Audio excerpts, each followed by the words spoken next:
My name is Sandra Leigh Savage. I am a published author of 2 books. I have Love Letters and I have Kaylin's Calling. Love Letters came from inspiration from a friend of mine.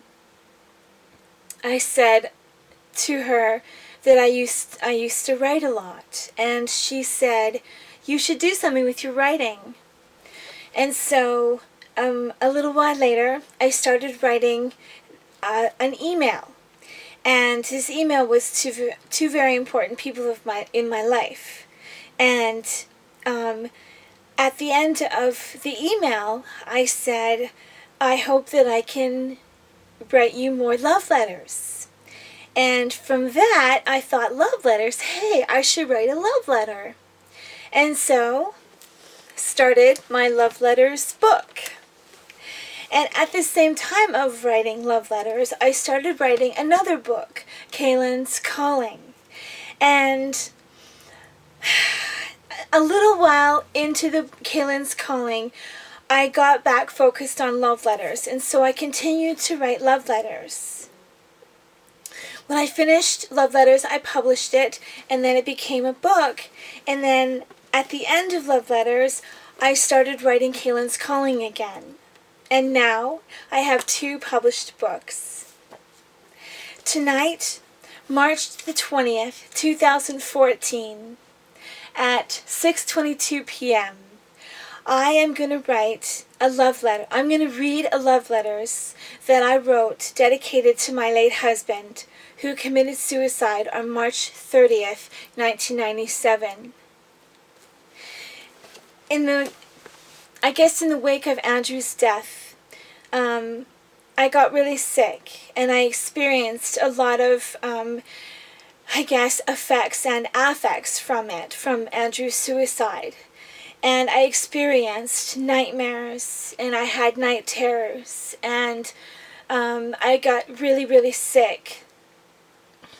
And I didn't do very well, and I lost a lot of my life in that time in grieving suicide. And that's why I'm here today, to talk about suicide prevention, to put my story out there on YouTube, so you're not alone in suicide, and I understand suicide.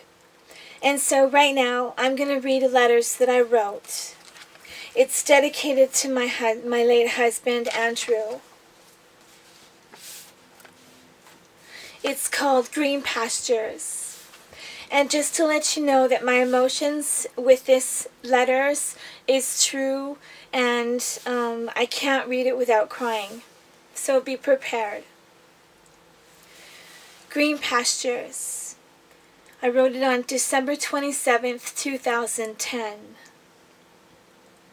Today, what day is it?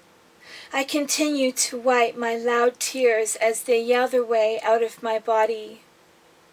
They can't bear to live this way, so they forced their way out, and I sobbed them out into the palm of my hands and your glass container as I held you at my heartbeat. Every night, and this is what I have to say, I can't stop sobbing as I lay my body over his casket. This is the most tragic day in my entire life, as I sobbed as I watched him go into the ground. They buried him slowly as to make me suffer more, that I couldn't imagine life without him. Oh my God! As I imagine my body lowering beside the inside with his dead body. I'd rather suffocate with his body underground than live forever for the rest of my life breathing without him. I remember when he was at the bottom of the grave. My huge tears fell down and filled up all 6 feet. It was a concrete box with a lid. I couldn't believe it, that he would be there forever, no longer allowed to live in his human body. How could I live without him? knowing everything I hadn't said and what I did instead. I crouched at the head of the hole and looked down at the yellow flowers that laid on top of the casket and the box. I had no choice. And I watched my tears fall, and they all splattered on my husband's covered body. My soul was being battered and slammed against the top of the cover to open and beg him, to plead him with him and say, "Take me with you." When I had to leave you, I had to remain in the arms of my father, as he said, "Come on, sweetie, they have to do their job." As he struggled to hang on to my falling into limp body, and how he carried me on the most tragic and catastrophic day in my entire existence. I couldn't walk up the hill as I ripped away from my father's arms and went back to the head of my husband's eternity bed and resting place.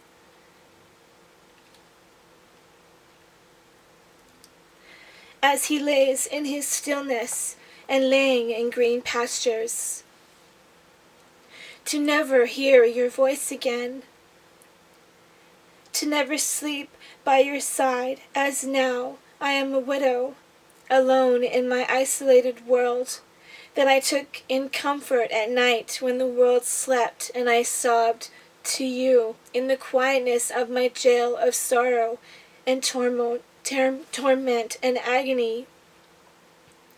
I was alone. No one understood my pain. I suffered in the pits of hell when I started grieving. To no longer have the love of my life sitting next to me. And now he rests right beside me, whispering my rewards for being a good servant, and will bless me, I pray, in great humbleness, my Lord. To miss out of such gladness that you can see through the invisible window, that's only one way. But I dreamt one night, an angel walking towards me, with a bright light shining behind him as he walked towards me. And he didn't say a single word. Sorry, my tears.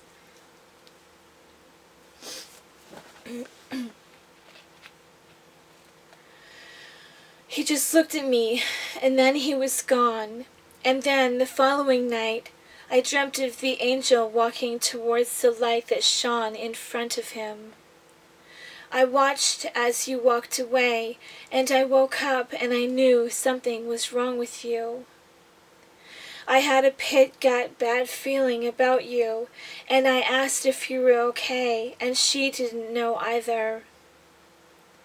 Then that's when the end of your calling to us, to beg one of us to hear your screams of mercy, of the agony you experienced during that time, and when God got my attention. So much started to happen. So many signs to find your dead body that lays in your car, waiting, calling out to us to pay attention. On the same day, two knew something was wrong, and then came across devastation, and the long road to recovery with the children that will be blessings to this world. For me to find my destiny, that your life helped create in my life. I've had to forgive me, and forgiving myself has been the hardest part of my recovery. But now I know you rest in the Father's arms, and I trust in Him. Your purpose was supposed to, the day I had to bury my husband.